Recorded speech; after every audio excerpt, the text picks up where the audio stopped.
Hey friends, this is Andy Doss, and today we are talking about a little theater that once existed in Bassett, Virginia, the Stone Theater.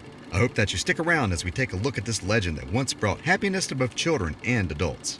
Once again, it's great to have you along for this latest episode of History in Sight.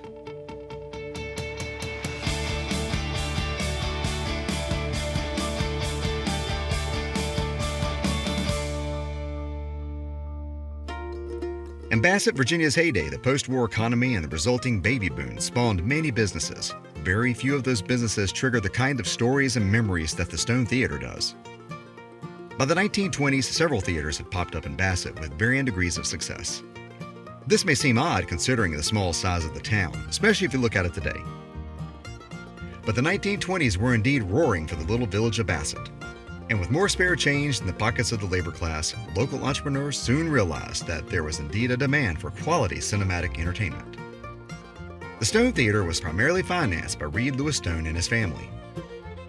Reed was a co-founder of what had grown into the mammoth Bassett Furniture Company. At the time, the Stone family owned a section of buildings in the area that was eventually called Stone Block. The newly developed Stone Theater was adjoined by various shops along the block, as well as the Bassett Furniture main office, so there was no shortage of foot traffic.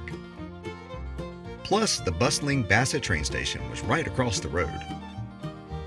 The theater's huge S-T-O-N-E signage protruded from the building and beckoned for folks both young and old to come by and check out the movie posters to see what was playing. It was important to early town leaders that the theater and its surroundings were attractive. J.D. Bassett Sr., the founder of the town, had high expectations for the whole area. After the block had been in operation for about a year, he finally wrote to Norfolk and Western Railroad questioning why they hadn't improved their property. His message to them included, "I thought when Mr. Stone and I built our office, theater, hardware store, and furniture store that you were going to fix up in front of these buildings and put down screenings and hard surface that ground." We found lots of facts about the theater. Here are a few of the things that we learned. The earliest known manager of the theater was Cecil Ward, who was assisted by his then-wife, Beulah May Barr. The ticket booth was operated by Beulah, but when she wasn't available, you would buy your ticket from a Mr. McDonald. Wellborn Earl Cassidy also worked at the theater, but by 1947, he had left the area. At one point, Jerry Cochran was a projectionist. Beulah's brother Frank was also a projectionist. Frank's World War II Army separation papers help us understand what those guys had to do. Frank stated that his job required him to operate the picture, projection, and sound reproducing machines. He would also have to insert the film, adjust lights and sound in the theater, and repair a faulty section of film. Also, he had to make sure that the machine was cleaned and oiled. The theater had seats in the lower half and a balcony as well. On Saturday, you could watch the double feature, which consisted of the main feature and then cartoons. Cartoons in those days were just as popular with adults as well as with children. Before 1950, very small children could get in for free, but older kids had to fork over 12 hard-earned cents. The theater was so popular in the old days that movie stars and Grand Ole Opry heroes booked it on their tour stops. The Western star Hopalong Cassidy once arrived by the train, which was just across the road, to entertain the town. Grandpa Jones also came to do his routine. Western act performer Gabby Hayes also came to visit and would bring his prop pistols and do tricks. Bassett native Linda Block Crabtree stated that when she was a young girl, she went to see him. He saw her and dared her to yank his beard to prove it was real. As soon as she tugged it, he whipped out his pistol and fired off a blank round, which he said scared her to death.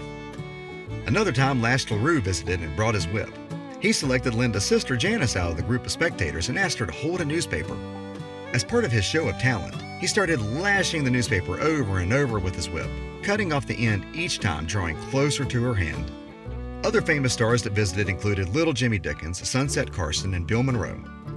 Sometime in the 1940s, country western movie star Ken Maynard performed at the Stone Theater in Bassett. At this time, he was just coming off a decades-long stretch of being one of the most famous actors of his genre.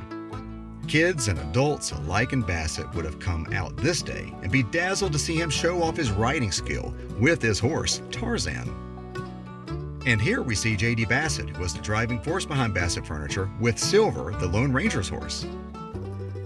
In the early days, Bassett High School was located on the other side of the railroad track, almost exactly opposite of the theater.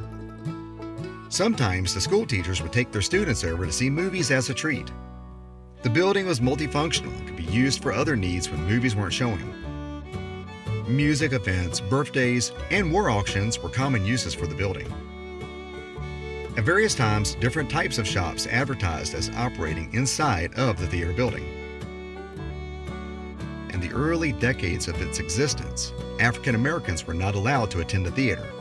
But as the years rolled into the 1950s, African Americans were eventually allowed to use the theater, but had to enter using the side entrance and then sit in the balcony. The admission price by this time was 20 cents for children and 50 cents for adults, but you could also get popcorn and a Coke for 25 cents. The theater was particularly popular with kids that lived within walking distance. Sonny Cassidy's mom worked late at the local cafe and would often go dancing after her shift. Young Sonny would go to the late movie, fall asleep in the seats. When the show ended and the lights came up, Mr. McDonald would wake young Sonny up and send him on his way back home. As with many things, people tend to hold on to some of the more odd memories. Many people to send us stories joke that the women's restroom always smelled bad.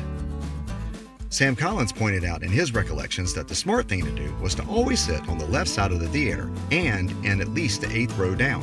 Why? Because the restroom toilet had a tendency to overflow, and if you sat too close to the back, the toilet water would end up under your feet. You can probably tell it as you learn more about the Stone Theater. It starts to take on a life of its own. But like many things that were built in boomtown eras, the facility eventually gave way to age and disrepair. In March 1964, Stone Theater was sold to Reeves Brown and was put under the operation of the Martinsville Theater Management Corp. They tried to freshen it up and keep it running, but by then the idea of operating a theater in Bassett was running out of steam. By the 1970s, the building was no longer being used as a theater. It was used for other one-off events, such as church revivals. But those activities were not enough to support the cost of maintaining the structure and providing for its upkeep.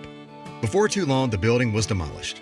Younger generations would never know it had even existed had it not been for surviving stories and images. Today, Reedstone Street still has a few small businesses, and it even has a restaurant. And while it's not the boom era of the 20s, it is refreshing to see some use out of the strip of old buildings. Unfortunately, there are some buildings that are endangered, and we hope that they can somehow be preserved for future generations.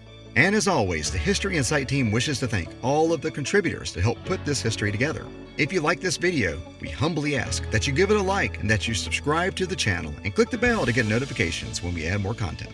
Your support helps us grow the channel to better service you. And thanks again.